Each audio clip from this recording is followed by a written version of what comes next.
Assalamualaikum warahmatullahi wabarakatuh. Apa kabar semuanya? Sehat? Alhamdulillah, senang mendengarnya. Saudara-saudara, hari ini kita kembali untuk membahas materi perkuliahan kita, yaitu mata kuliah kewirausahaan. Saudara, pada minggu yang lalu kita telah membahas tentang apa itu kewirausahaan. Jadi, apabila Anda ingin memiliki usaha sendiri dan Anda bekerja untuk Anda sendiri dan Andalah yang menjadi bosnya, itulah sebetulnya kewirausahaan. Oleh sebab itu, untuk menjadi seorang wirausahawan, Anda harus memiliki berpikir perubahan. Saudara, Anda juga harus mengubah mindset Anda, mengubah pola pikir Anda menjadi orang yang berpikir positif. Ingat, kalau kita berpikir positif, hasilnya akan positif. Kalau kita berpikir negatif, hasilnya akan negatif. Oleh sebab itu, Anda haruslah menjadi seorang pengusaha yang memiliki ciri-ciri, yaitu mampu mengambil keputusan dan juga bertindak cepat. Nah, dalam hal ini Anda harus berorientasi pada PDCA. Saya ulangi lagi, Anda harus berorientasi pada PDCA. Nah, P itu plan, D itu do, C itu check, dan A itu action. Jadi PDCA itu adalah plan, do, check, and action. Makanya Anda kalau mau menjadi seorang pengusaha, Anda rencanakan apa usaha yang akan Anda jalankan, kemudian Anda aplikasikan, harus Anda jalankan ya. Apa yang menjadi konsep Anda harus Anda lakukan. Kemudian Anda pun harus mengeceknya apakah usaha yang Anda jalankan itu bisa membawa keuntungan bagi Anda dan bisa membawa Anda memiliki kehidupan yang lebih baik ke depannya. Kemudian dan Anda harus action, karena tanpa action, tanpa tindakan, ya usaha yang kita bentuk tidak ada apa-apanya dan bahkan bisa saja hanya sebatas konsep.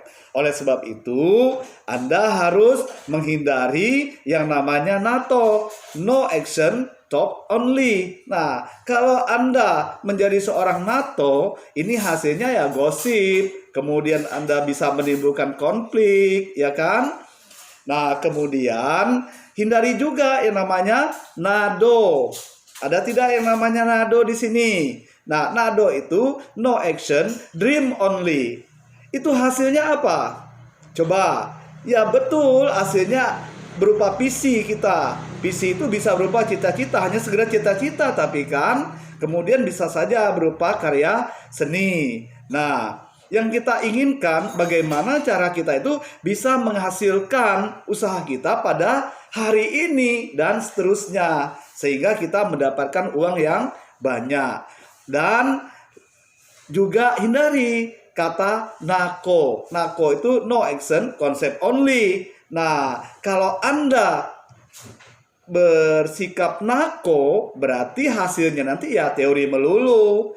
Yang terjadi hanyalah falsafah yang ada. Nah, oleh sebab itu, saudara, ada 8 kebiasaan ini orang yang sukses. Yang pertama itu sebetulnya Anda harus proaktif. Kemudian yang berikutnya yaitu Anda harus selain proaktif adalah bermula dari ujung pemikiran. Nah, jadi Anda harus juga memulai usaha Anda dari terakhir Anda berpikir untuk melaksanakan usaha dan harus melaksanakannya. Lalu dahulukan hal yang utama. Kemudian berpikir menang-menang. Ini kan biasanya win-win ya. Lalu Anda juga bisa memahami untuk dipahami. Jadi Anda pun itu harus memahami sesuatu, termasuk memahami orang lain. Untuk dipahami orang lain dan juga untuk dipahami apa yang Anda lakukan. Lalu Anda harus bersinergi. Kemudian Anda juga perlu menajamkan ketahanan Anda, fleksibilitas Anda, dan kekuatan Anda di dalam berwirausaha. Kemudian Anda juga harus menemukan keunikan usaha Anda dan Anda pun bisa membantu orang lain untuk menemukannya. Nah, oleh sebab itu, kalau kita perjelaskan satu persatu tentang 8 kebiasaan seorang pengusaha itu, untuk proaktif berarti Anda harus mengambil inisiatif untuk bertindak, bukan menunggu atau berwacana saja. Setuju? Bagus. Lalu, dalam proaktif ini Anda juga harus segera mengambil tindakan sebelum sebuah kejadian yang tidak dikehendaki muncul. Makanya ya Anda harus terlatih tentunya di lapangan sehingga nanti Anda mampu memiliki intuisi yang tajam terhadap bisnis Anda.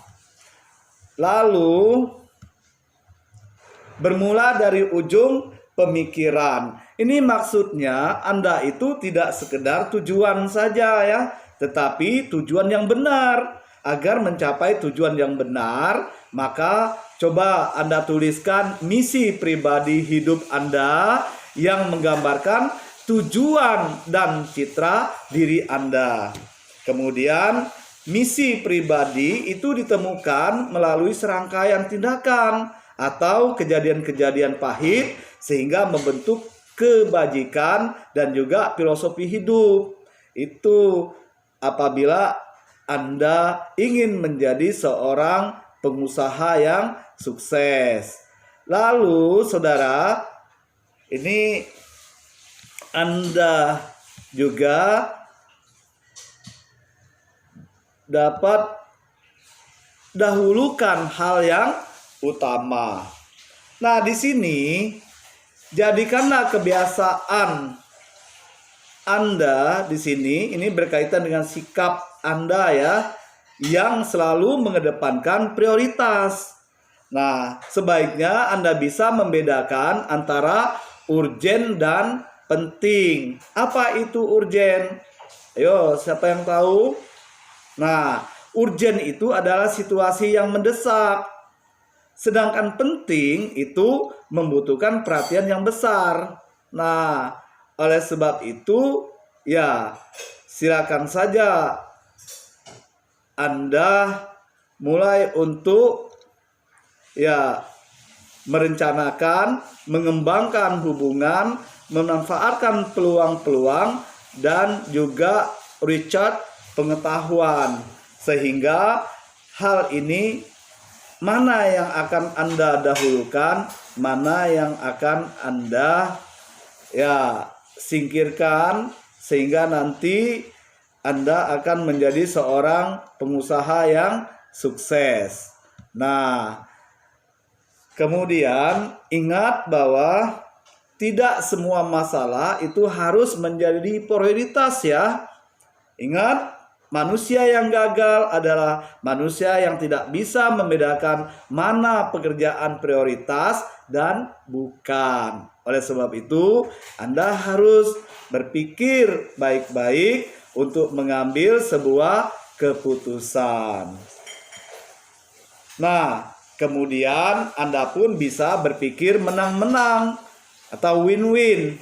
Nah, untuk berpikir menang-menang ini tentunya seorang wirausahawan ini ia berwirausaha pada dasarnya adalah berupaya untuk memenangkan kehidupannya.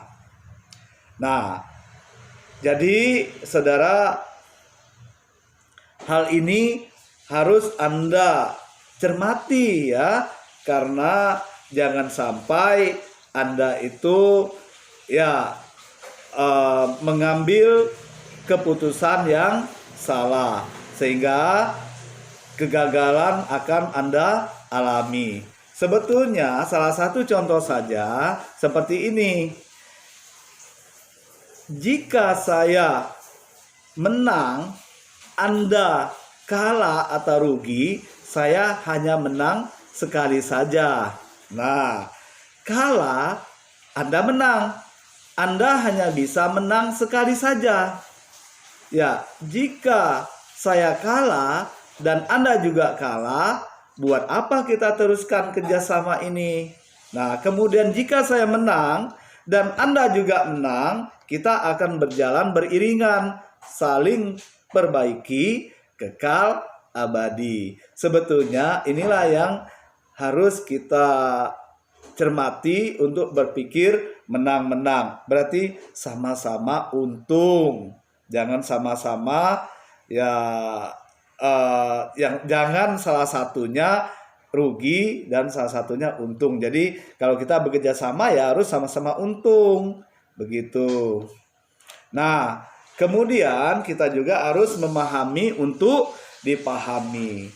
Sebagai seorang wirausaha, kita harus memiliki keterbukaan ya, open mind untuk mendengarkan dan tidak cepat-cepat menolak, berargumentasi atau melawan atas apa yang didengar dari pihak lain. Oleh sebab itu kebiasaan mendengarkan dan memikirkannya itu perlu Anda kuasai.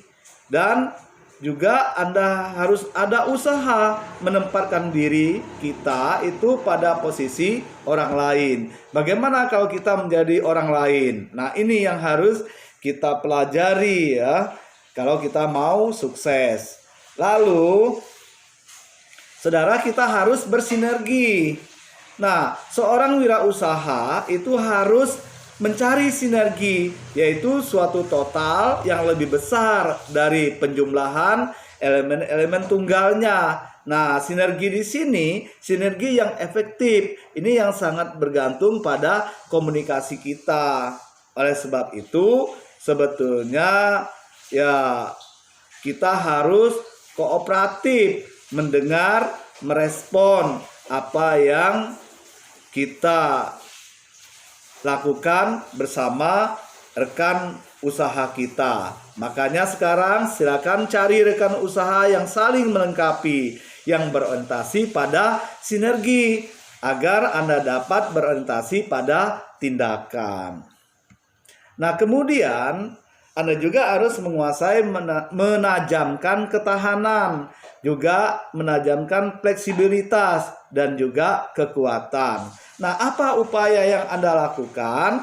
Ini yang pertama itu adalah coba Anda berikan makanan pada jiwa atau spiritual kita, hidup yang seimbang ya. Lalu lakukan meditasi, baca buku. Ya, bisa jadi Anda juga dengan membaca buku-buku itu ya mungkin bisa membantu Anda untuk membangkitkan semangat, atau bisa jadi Anda dengarkan musik yang menggairahkan ya. Nah, kemudian jangan pernah takut menghadapi kesalahan yang kecil. Ingat itu. Jadi ketika manusia menciptakan pensil, manusia juga menciptakan penghapus. Nah, itu kan smart mistakes ya, PS dumb mistakes. Nah, kemudian saudara, Anda juga harus mampu menemukan keunikan pribadi dan bantulah orang lain untuk menemukannya. Jadi, terakhir itu kebiasaan orang yang sukses, dia harus mampu menemukan keunikan pribadi dan mampu membantukan orang lain untuk menemukannya. Nah, dalam hal ini, dari perilaku yang efektif, ini harus menjadi hal yang luar biasa. Dengan demikian, mulailah dengan menemukan atau mengenali keunikan diri kita sendiri. Nah, kita ini memiliki potensi diri ya. Nah, yaitu ya kita memiliki pikiran, memiliki tubuh, memiliki hati, dan memiliki jiwa. Coba hal tersebut kita kembangkan menjadi potensi yang luar biasa yang bisa kita lakukan untuk mewujudkan impian kita menjadi seorang pengusaha yang sukses. Nah, ini ada tugas ini untuk Anda. Tugasnya adalah itu untuk menjadi wirausahawan yang mempunyai daya juang. Itu Anda harus bagaimana? Ayo silakan dibuat tugasnya menjadi seorang wirausahawan yang mempunyai daya juang. Kemudian tugas Anda juga Anda bisa ini membuat sebuah konsep, mempunyai intuisi yang tajam. Lalu silakan dibuat juga konsep tentang berani mengambil risiko. Kemudian ini Anda pun saya minta untuk mengumpulkan tugas tersebut itu melalui email saya dalman.bangka@gmail.com. Sekali lagi saya ulangi, dalman.bangka@gmail.com. Jadi ketiga konsep tersebut silakan dikirim ke email saya. Saya tunggu ya. Saya kira itu untuk pembahasan kita pada hari ini tentang berorientasi pada tindakan. Paham ya semuanya? Baik, kalau demikian kita cukupkan untuk hari ini pembelajaran mata kuliah kewirausahaan. Untuk minggu depan akan kita lanjutkan dengan materi yang lainnya. Terima kasih atas perhatian Anda. Wassalamualaikum warahmatullahi wabarakatuh.